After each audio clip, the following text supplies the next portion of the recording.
Let's begin. Let me introduce what we're doing today.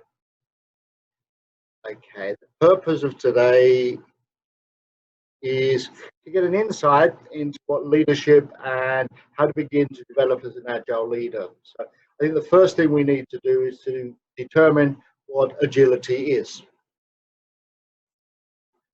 Okay, so the to-do list for today, firstly, is what really is agility, to find out what agile leadership is. Secondly, we will look at VUCA. Many of you are familiar with that. Agility, leadership, and VUCA very much go together. Once we've just explored those two things, we'll move on to the third area, which is the new competencies. Session 3 is a little bit more academic than the others. Session 1 and 2 are practical biased. Session 3 looks at the competence we'll need. And probably for you and for myself, the final part is I'll hand over to you, and then we can get into action to see where we are. Right, okay, let's begin.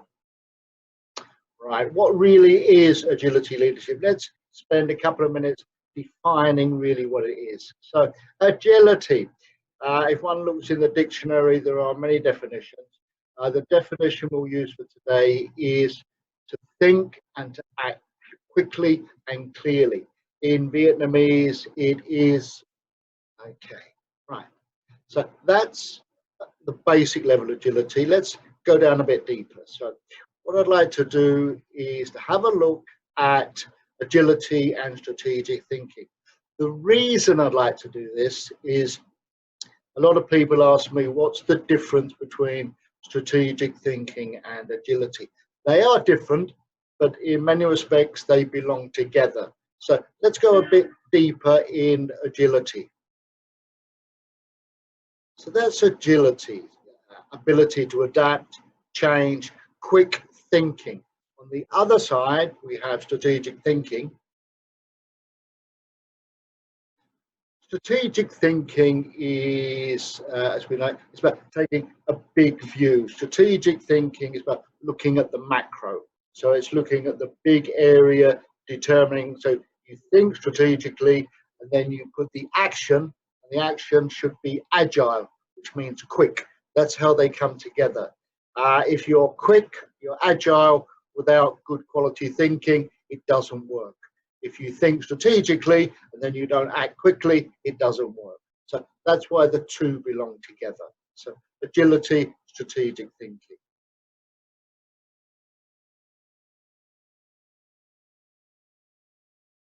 Okay. So the definition for today is an agile leader is looking, scanning the business landscape all of the time and looking to make quick, rapid decisions based on available data. Comment here, available data means available data. A lot of times people are looking for a little bit more information for making a decision. Agile leadership is making decisions and acting on available data. Secondly, what we call gut feeling. This is the sensitive side. So you've got your analysis, which is your head, and then obviously you've got the heart. This is putting them two together to make the right decision. So that is agile thinking. Oh, sorry, agile leadership. Quicker. Okay, as with anything, there's risks. I've highlighted 3 of the risks of being an agile leader. The first risk is lack of in-depth analysis. If you're being an agile leader, you don't have in-depth analysis. Lack of in-depth analysis equals obviously more mistakes. Agile leaders, by definition, will make more mistakes. The second risk area is proactivity. Everybody says we should be proactive. We should. However, the danger with being proactive is it's dangerous. Again, more mistakes. And the last risk is looking at what I would say, you're working, if you're an agile leader, you're working with simple plans. Therefore, potentially, you're lacking in unclear direction because you have simple plans, you have milestones as with other plans, but they're not in depth. And sometimes things can be unclear to other people. So those are the 3 dangers of being an agile leader, 3 risks. On the other side of not being an agile leader, I've borrowed some information from somebody you might know, which is Peter Drucker. Peter Drucker said this: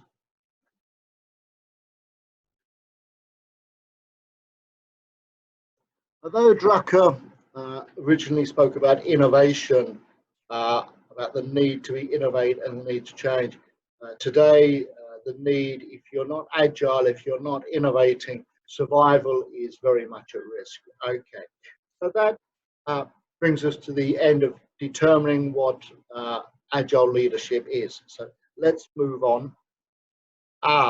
Quick story. We've looked at what agile leadership is. We're fortunate. We work with many organizations, some of the leading organizations in the world in Vietnam. So we get an insight into what's working and what's not working. At the moment, everybody's talking about change management. Everyone's been speaking about change management for the last 2 or 3 years at least. Let me share with you a story. There's one organization we work with, and they've been operating now for over 20 years in Vietnam. They're very respected. They are a key service provider. Now, recently they introduced a big change management program. They're spending hundreds of thousands of dollars, really a lot of money to bring about change in the organization. They have certified people. They've all gone through the change process. Whereas they used to wear a suit and tie, now everybody's in a t-shirt and jeans. The problem is this: at the very heart of the organization, they don't change. The example is, we were working with them, they're trying to be agile. The HR department is quick, they move forward, they're trying to do things. And then internally, they have their purchasing department. The HR department wanted to do something within 2 weeks. The purchasing department said, no, that will take 2 months. So what you've got there is a conflict. Although the external part of the organization is trying to be agile and quick, at the heart of the organization, it's still slow, traditional. So just a quick story there. As I say, everybody talks about change management, but the reality is agility is not there. Okay, so that's the story for now. If I have time, I've got a couple more stories that I'll share with you later. Okay, let's move on. Right, let's have a look. VUCA, the new reality. Right. VUCA. I can speak quicker than my slides. Right. So let's have a look. Volatility, uncertainty, complexity, and ambiguity. VUCA is the hot topic. Let's go into each one a little bit more. Okay. Volatility. Over the last few months, things are going up, things are going down, up and down, up and down. Okay. So the markets, the business landscape is very volatile. It's like a volcano. 1 minute it's calm and the next minute it erupts. The whole market now is volatile. In a volatile environment, you must be agile. If you're not agile, you cannot respond. So that's your V. Secondly, we have U. Now, uncertainty. If you drive around Ho Chi Minh City, you've got all the different traffic lights. Everything's going in one direction and the other. Nobody's sure where they are. It's very much similar to driving around Ho Chi Minh City. One day you can go straight. The next day you've got to turn left. Then you've got to turn right. Red means green. Green means I'm not sure. Everything's uncertain. If you look at the coronavirus, the business goals and KPIs set at the beginning of the year now are quite often irrelevant. So it's the uncertainty of the market. So that's the V, that's the U. C, looking at complexity. Business has never been simple. Management has never been simple. Now things are a lot more complex. You've got managing virtual teams. You've got leading different generations. you've got the whole dynamics, you've got the internet playing in, you've got 4.0. Everything's very, very complex. So it's confusing. And the last one I'd like to go on, this is the one I think is the biggest challenge. Now, in Vietnam, Vietnam has amongst the highest score of university graduates in mathematics. So globally, Vietnam is at the very top of the list, you know, mathematics. However, mathematical thinking is black and white. When you're looking at ambiguity, you're looking at a grey area. And people who have been brought up in an education system which is very process orientated are happy. It's black, it's white. It's white, it's black. But the grey area is ambiguous. And a lot of people we work with, very intelligent people, find it difficult to work in uncertainty. And it's what we call working in the grey. So I think, personally, I think the biggest challenge for most leaders today is to be comfortable working with ambiguity. And as I say, many people are not. So that's VUCA. Let me a quick story now. Second story for today. Again, it's about agility and it's about change management. Again, it takes a storyline over several years. I'm going to speak about a Japanese company. It's been in Vietnam again for about 20 years. Japanese company is a service provider. They came to Vietnam 20 years ago, and they were following the Japanese manufacturers. So the Japanese manufacturers came, and for about the first 15 years, 100% of their business was working with Japanese manufacturers. So it was relationship based. They did work with their parent company in Japan, then came to Vietnam.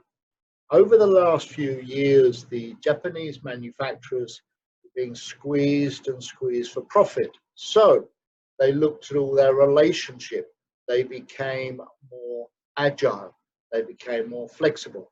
So as opposed to always using Japanese vendors, the Japanese manufacturers would now start looking at Vietnamese vendors and other vendors, which meant the company we worked with, the service provider, was losing market share. They were losing business. So they decided they would go for the local market. This was the problem. The people who worked there had worked there for 15 years on average. They were happy, they were comfortable. One of the advantages of working for a Japanese company is that longevity of service. You've got a long service, you've got a stable job, but the market was unstable. And so they put the people through a change management program to make them more flexible. The problem was when they went back to work, they had no KCIs. Okay, KCI, not KFC. KCI, very simply, is key change indicator. So they went back to work, and all the Japanese bosses were saying, change, change, change, be flexible. But they didn't say how to be flexible, where to be flexible. There were no metrics, there were no measures. So if you're looking at doing any type of agility or change management, there needs to be KCIs so you can clearly measure. And as with everything, these KCIs should be flexible. They should be moving, not set in January and evaluated in December. The whole agility and VUCA world is about being quick, rapid, making decisions and then staying with the decisions. Okay, last story for today. Let me leave storytelling and to come in and have a look about organizations. Yeah, I know it's an old picture. Some of you will be working in organizations which maybe resemble an elephant. On the other side, I'm not sure that's better, but you're looking at a more quick, agile organization. And I'm not comparing your organization to monkeys, by the way. Okay, let's get in a bit more serious. Nearly all organizations will tell you they are modern, they are market driven. The question I would ask, are they really? And that's what we're going to look at now on agility in the organization. So let's come back to something which is quite well known.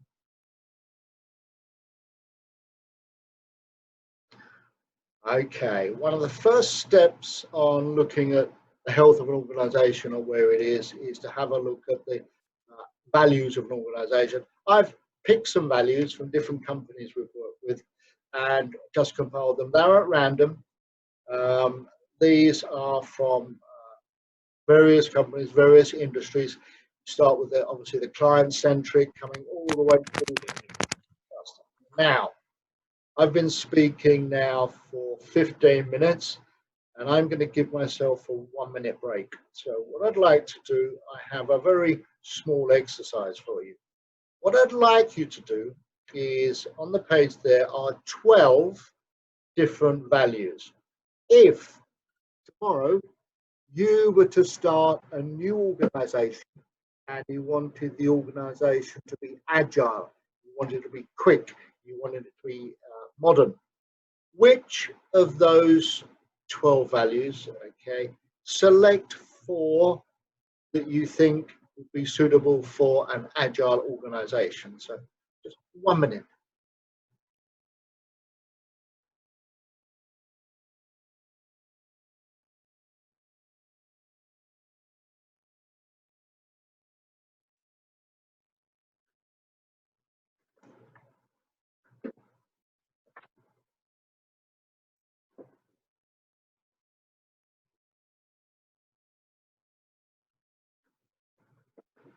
Okay, let me share with you what I have. This was my pick. Um, Client-centric. For me, all organizations must be client-centric. To be honest with you, I use the word client-centric. Customer-centric is probably better because customer centricity means you've got the internal customer and the external.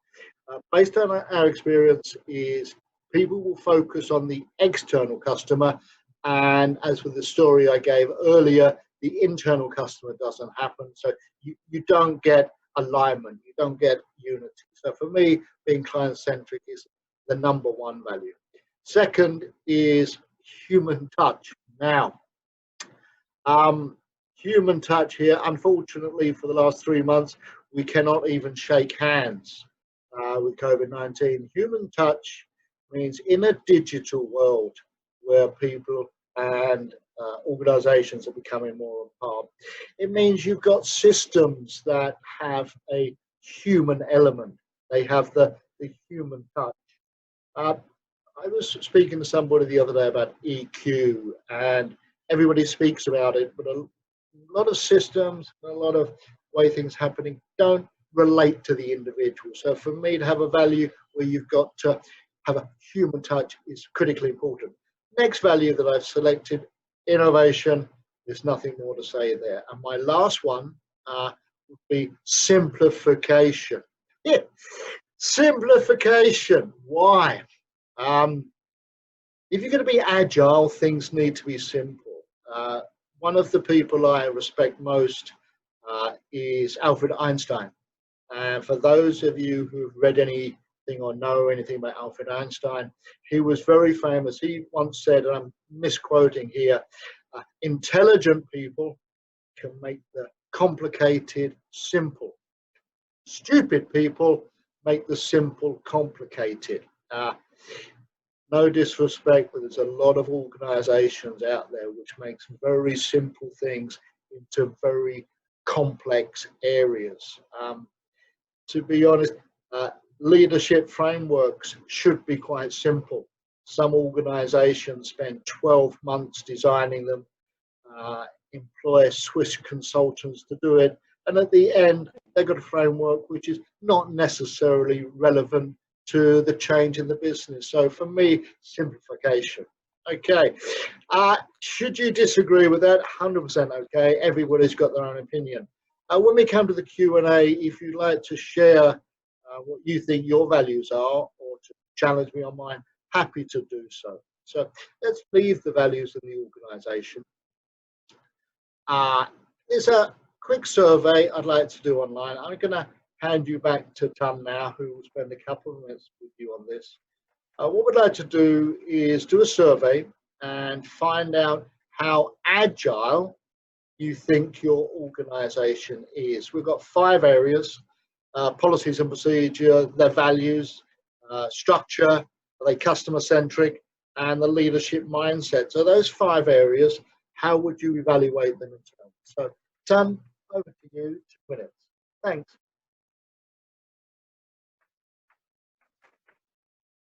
Yeah. Okay. So if you could complete that, and as I say, 2 minutes, and let me ask you to complete it.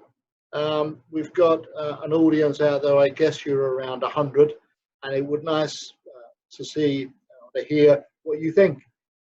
This is an opportunity to interact rather than just listen to me. This is to share. So let me encourage you to work on that. Okay. So 1.5 minutes left. Please do it. Okay. Ah, let me look at this. Policies and procedures. 22% thought very agile. Trying to be agile, 60%. That's encouraging. Lack agility, 29%. Thank you for your honesty. Company values, very agile. Ooh, trying to be agile. Lack agility and organization. Okay. Obviously mixed. It's encouraging to see the trying to be agile. Everybody we deal with wants to be agile. They want to be changed. The mindset or the attitude towards change is generally very good. The challenge is some people, some organizations, they want to change, but then it's pointing elsewhere rather than looking at themselves. All right, interesting survey results. Again, when we come to the end of today, if you've got any comments on that. What's interesting for me, everybody, the trying to be agile looks good. Okay, interesting. Let me just close that. Okay. Right, thank you for your contribution there. Just to comment, we will, at the end of the webinar today, we will be sending out an extract of the slides. So you will get most of the slides we prepared. I will put the results of the survey in there so you can have it. Okay, so let's move on and look at the next part of today. And I've got a technical problem here. Come, oi.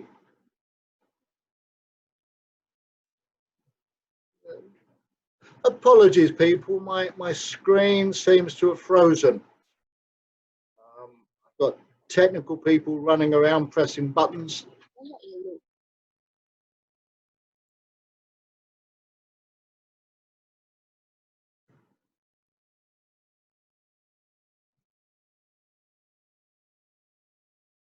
Ah, okay, right. Some of you might have read a blog that I did a couple of months ago on how to become agile. What I've got here is some steps. It's impossible to be agile taking a step-by-step approach. However, I've put together 4 steps which I think will help people to adapt to the new reality. So step number 1 is, first of all, is awareness. To know what agility is, to know what VUCA is, to have a good understanding. Today is an introduction. Everybody needs to go deeper and deeper to find out really what agility leadership is, what agile organizations are. This is critical, so you need to have understanding first. Step 2 is then look at your organization culture. We just did a quick scan. That was your perception of the organization's culture. Gary's advice, and this is something that we do quite often, is go into your organization and speak to a couple of Generation Z. Generation Z like to speak. Sometimes what they speak doesn't make sense, but that's immaterial. They like to speak. Ask them.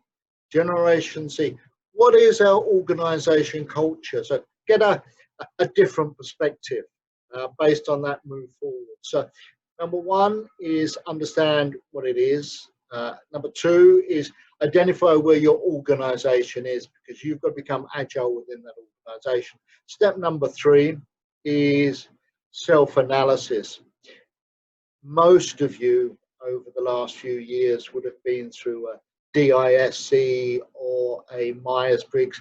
You would have done some type of assessment. Well, nearly all managers know where they are. Where they are means their leadership strengths, their leadership weaknesses, and what they need to do to develop. So you should already know this. If you don't, recommend take a disc. They're not expensive these days. You can do them online. They're available in Vietnamese. That will give you a benchmark, and it gives you an unbiased assessment of where you are, where you need to go forward. So that's step number three. And the last one is always become more agile. There's a lot to do there. One of the things that's easier to do is to look at using new agile tools. For example, I like customer journey mapping. Customer journey mapping, the reason I like it is it's simple, and you can have a look at the journey your customer's making through your organization. You can map it. You can look at the MOTs, the moments of truth. You can look at the touch points. And when you've done that, you can look at how you can improve the customer experience, and you do that by becoming agile. So there's lots of ways to do it. Those are the 4 steps. As I say, if you go to the blog, it's got the more details. But those are steps to look at becoming more agile and starting the process. With all things, it's step by step. The difference being is traditionally it's take baby steps and then things move forward. In the new reality, they're not baby steps. You've got to take big steps. You've got to be bold, not careful. As I say, agility requires risk, which are bigger steps, not baby steps. Opinion. Okay. Moving on. I'm going to look at some research now by my old friends Mckinsey. At the end of today, there's a reference list of some of the sources we've used. Mckinsey, for me, I like because they are simple and they are easy to understand, and they write in mostly understandable English. Let me share. These are the 5 trademarks that Mckinsey says are needed for an agile organization.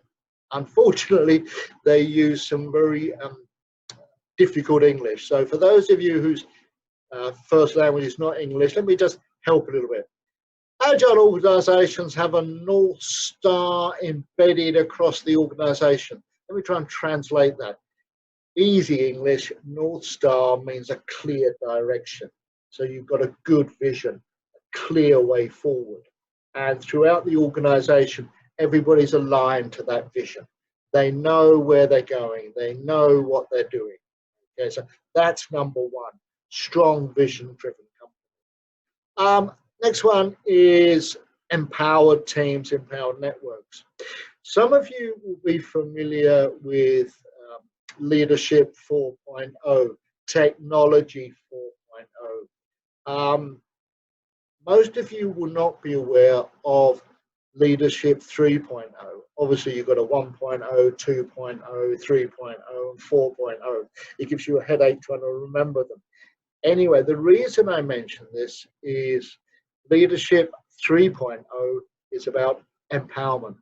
It is about empowering your team. So theoretically, you need to have an empowered team before you can even move on to Leadership 4.0 and agility. So empowered teams is part of an organization. If that process hasn't started, you've got a problem. Third one, according to Mckinsey, is agile organizations, decision-making and learning cycles. What they're speaking about here is the learning cycles.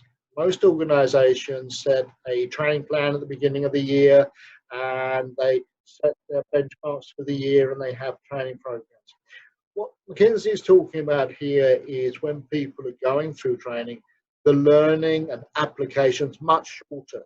So you're learning a new skill today and you're expected to do it tomorrow, where the traditional learning cycles are a lot longer. You learn this and then over 6, 12, 2-year period you implement. Here, the learning cycles from learn to do are a lot shorter. That's the difference. I urge you to find out more, really understand that. The reference is on the bottom of the screen. It was from, as I say, Mckinsey in 2017. Download it. It's excellent reading. So that's what they say is number 3. Okay, dynamic people model ignites passion. Ignites passion means to make people alive and believe. I'm going to give you a quick example of not igniting passion. Many of you would have been working from home during the COVID period. I've got a friend of mine, a good friend, works for a very famous bank. She is in a senior position and she was working from home. And I was speaking with her. I said, how is everything? She said, I don't like working from home. I said, why? She said, my boss keeps phoning up to check that I'm working. That's the opposite of igniting passion. If you're trusting people to work from home, one should be phoning them up to motivate them, not to check that they are at home and check that they're doing the work. So that's an insight into what dynamic is and is not. The last one on Mckinsey's list is enabling technology. This is a desire for people to be looking ahead, looking at the technology they're using and trying to leapfrog and go forward all the time. Okay, those are the 5 from Mckinsey. As they say, go online and download the report. Excellent reading. So let's leave that there. I'm going to stay with the same report and from Mckinsey. Mckinsey says there are great enablers which make things happen or barriers. Let's have a look at what they are. Okay, those are the numbers. The population was just under 1,500. The number 1 thing, either barrier or enabler, was culture, a transforming culture. Secondly is obviously leadership, visioning again, resources, and technology bottlenecks. So that's the survey according to Mckinsey's on agility. Okay. Let me come to a close on this. The next one is some good news. Okay, let's look at some of the positive. This is an old survey which looks at how different parts of the world respond to change in general. So some of you would have seen this surveys before. The positive news is Asia Pacific scores very high on receptiveness to change. Organizations generally in Asia and the Pacific region want to change. They're open. That showed earlier in the survey we just did. Everybody's trying to be agile. So in a positive note, in this culture, people want to grow. They welcome new technology. Europeans have a bit of a problem, and I'm European, and yeah, it's true. Europeans are slower to adapt. America does well. Vietnam, Asia in general does much better. So you've got a good environment, a good attitude. And moving on here, right, I'm going to move in. This is coming the last part of the learning of the webinar. This is to look at new competencies. So I'm going to take you through some of the competencies and look at how to develop them. Okay, let's have a look to see where we are now. Okay, let's go. Number 1 is digital savvy. Very, very simple. Technology aware. Next one. Okay, easy. You either are or you are not. Next one is innovation orientated. Okay. Last one there is seeking collaboration. You need partnership and design thinking. I'm going to stop on design thinking and speak about it a little bit. Design thinking, I'm going to show you a short video. Design thinking's been around for a few years, not many. It's a new way of thinking. It's customer centric. Gary likes it because it's simple and it's quick. It's very, very modern. All of the major organizations in manufacturing, IT is very strong in design thinking. People like Samsung are very strong.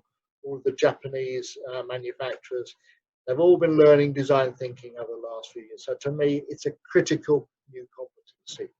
After that, we've got macro and global perspective, where you're looking again, coming back earlier to strategic thinking, having a big picture, a global perspective, not just focusing on it as a individual. Influencing, that's straightforward, okay. And then you've got social intelligence. Let me just translate where you've got the Vietnamese. Social intelligence is in a digital world. It's the ability to interact with people, whether it be online or in a networking situation. Social intelligence is part of the EQ framework, but that's the specific skill required. Interesting. And coming towards the end. And the last one there is rapid decision making. So those are the competency sets. I have a question for you. Don't need an answer. That what we just presented went anti-clockwise. When you were looking at it in the beginning, did you expect it to go that way? And how concerned were you that it went the other way? This is what agility is about. It's immediately accepting the change in paradigm. Sometimes things go anti-clockwise, sometimes things go clockwise. Not a big deal, just a sharing point there. So, sorry.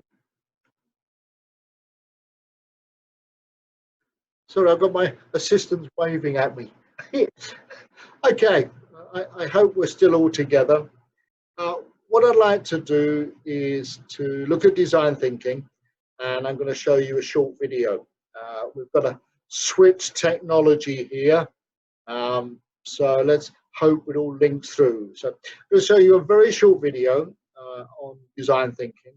The video is available on YouTube, but it gives you just a glimpse. It opens the window to what design thinking is, and then hopefully you'll take more interest and study on your own. So, technical people, can we go into design thinking? Have you noticed that the world is full of problems? There are big, hairy problems like poverty and disease, and small annoyances like misplacing your keys. However, the geniuses at Stanford have come up with a process that will broaden your perspective and help you create better solutions, no matter the type of problem. This process is called design thinking, and it's here to change the way you tackle problems. Design thinking encourages people to explore new alternatives, creating options that had not existed before. Design thinking is successful because it focuses on the needs of the user. It's more than just good ergonomics. It's about understanding the context and culture of the stakeholders involved. This understanding is found using direct observation and qualitative data, which produces stories that people can really empathize with. Once the research is conducted, the problem solver is more apt to define what the real problem is. After diagnosing the true problem, it's time to ideate or brainstorm new ideas without the constraints of existing solutions. Because design thinkers learn by doing, these radical ideas are then made into simple prototypes that test possible outcomes. Rapid prototyping speeds up the innovation process because we only learn about the quality of our ideas when we test them in the real world.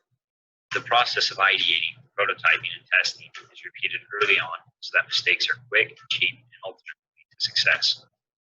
So, why design thinking? The process provides a method and a unifying language for multidisciplinary collaboration, leading to greater creativity and better solutions faster. Suddenly, the world's problems are simple and manageable with design thinking. All right. Okay. As I said, that's available on YouTube. It wants a couple of views. It doesn't all sink in the first time, but yeah, that gives you an insight of what design thinking is. Again, it's all about quickness, about being agile, about being rapid, empathizing, seeing, customer centricity, defining where you are, create ideas, try it. play with it, test it, do it, and repeat the cycle. It's a lot quicker. That's the big thing. It's, you know, agile thinking and all of the things associated with it. BUCA world is about moving, acting quickly with as much quality as you can.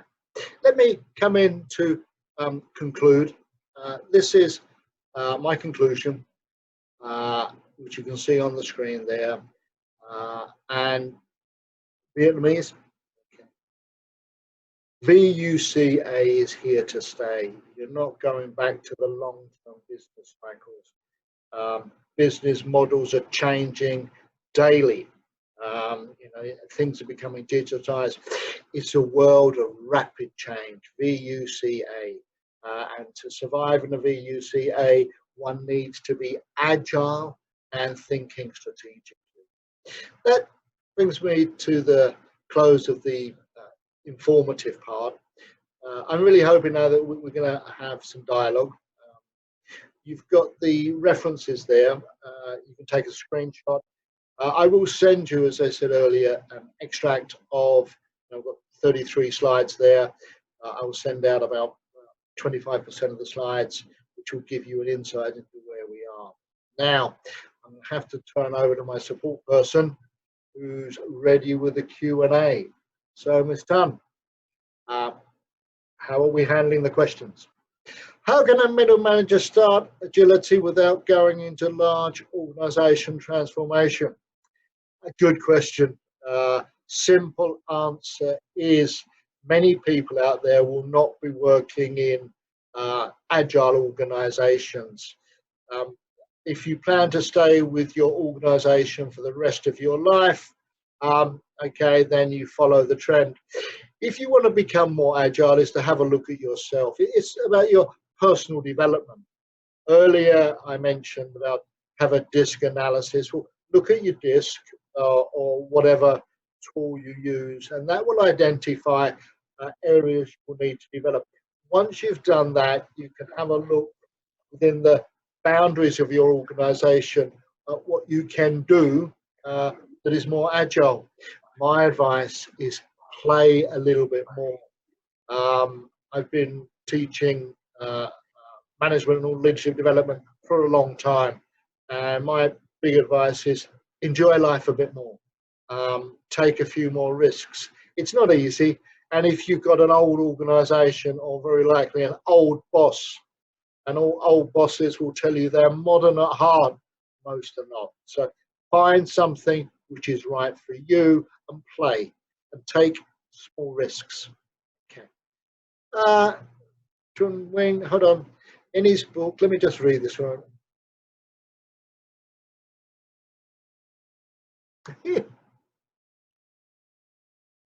I like that one. In his book, Rablats, I don't know the book, to be honest with you. Make modern work more miserable. It's difficult to answer because I don't know the book. Make life more miserable.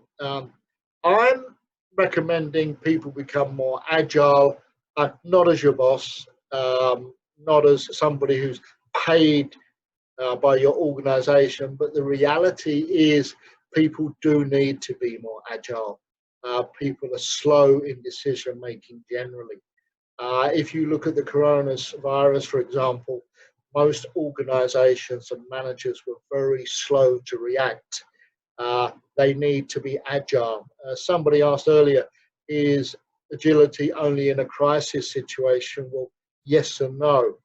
So I'd have to say, if I read the book, and I'll have a look at it, I'll come back with a better answer, but not sure I agree with that.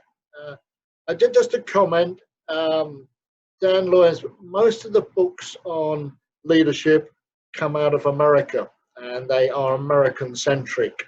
What we've covered today is more, the examples I gave is more Asia-centric, and specifically Vietnam-centric. So, yeah. Thanks. Smart Train. How can we apply agile leadership to small-sized company in Vietnam? Small-sized companies are a lot easier to work with. If you want agile leadership, it's the basics. you have a vision, and you have values which are agile in their nature, and you recognize people who are dealing with agile behavior. So really quite good. The biggest challenge is the boss. When I say the boss here, in small companies, quite often bosses dominate. So you could have a family-owned company, and it's the mother or the father or the grandfather who own the organization, and what they say is what happens. But if you've got a forward-thinking, more modern small organization, you empower the teams.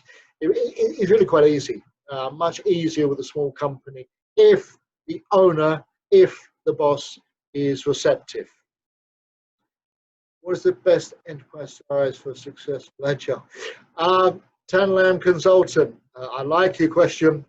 I don't have an answer. What is the best enterprise size for successful agility? To me, it's not the size, it's the commitment. If the CEO, the chairman, wants an organization, you have an agile organization. If your CEO or the big boss doesn't really support it, it doesn't matter the size. So for me, the size is not number one, it's the boss. That determines the success factor. Okay.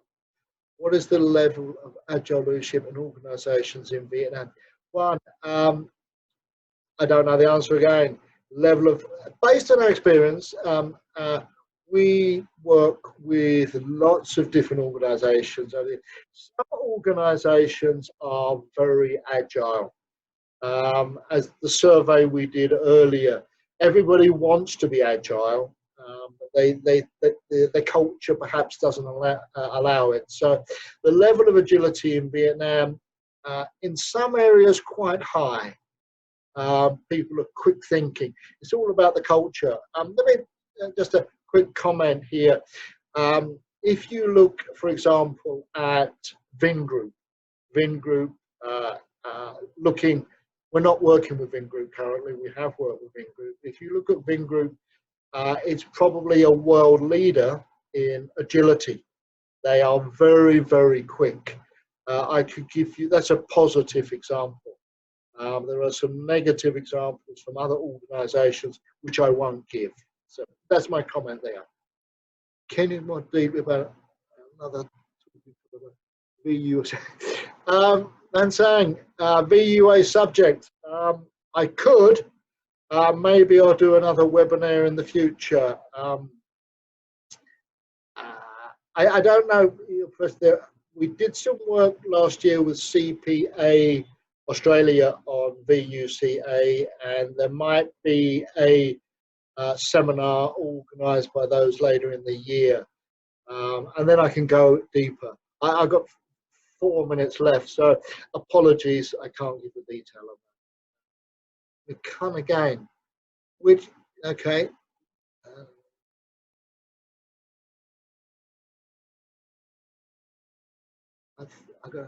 How do you recommend Agile without going into big transformation? Hannah, the question, how do you recommend Agile without going into big transformation? It's a mindset. Agility is, coming back to the first thing we looked at today, it's about thinking.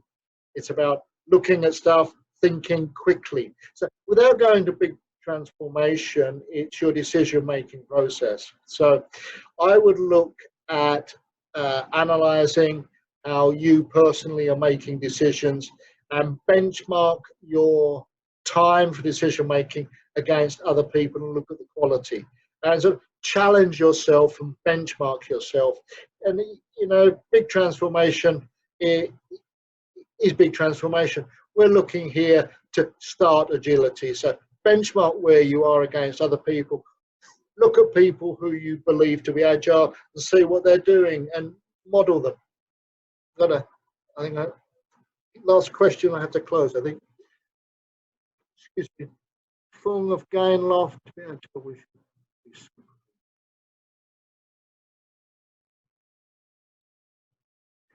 Okay, I like that one. The question was for Complicated organizations, what can we do as an individual on the employee side? Yeah, a lot of organizations and a lot of HR people, they like complexity. Again, as answer to the previous question, look at things that you can do personally and look at developing yourself.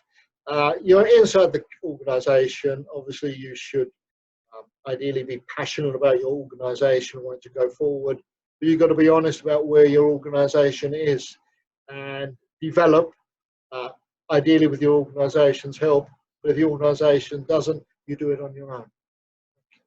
Oh, one last question, Tam.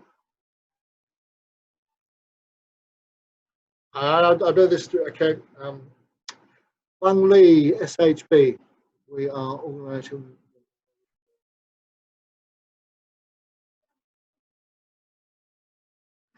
Okay, we're an organization, SHB, with 8,000 people and 500 branches, trying to be agile. What should we start first? Very simple, mindset. You've got to have a look at your branch managers. Training is maybe number 3 or number 4 on the list. You've got to review what your vision is and look at your values and then reinforce. And it's got to come from the top. You've got to have role modeling. So the key executives should role model what agility is. You should look at recognizing it. So reward it, recognize it, role model it, then get into training. Don't start with training.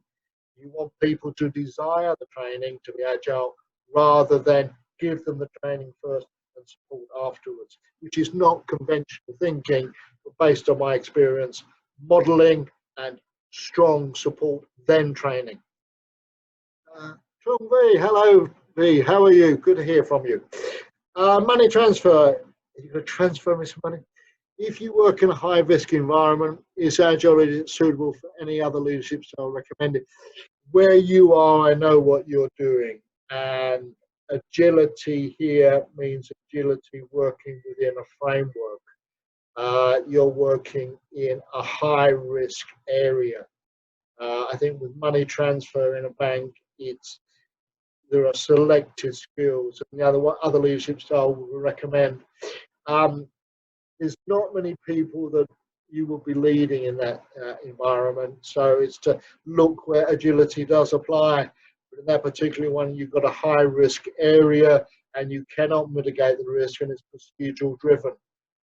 So that's one example where probably agility has a use, but not as much as other areas. So limited where you are. Last one from the bank. Can't read that. Hold on. 3 key factors need to be considered and evaluated when they change.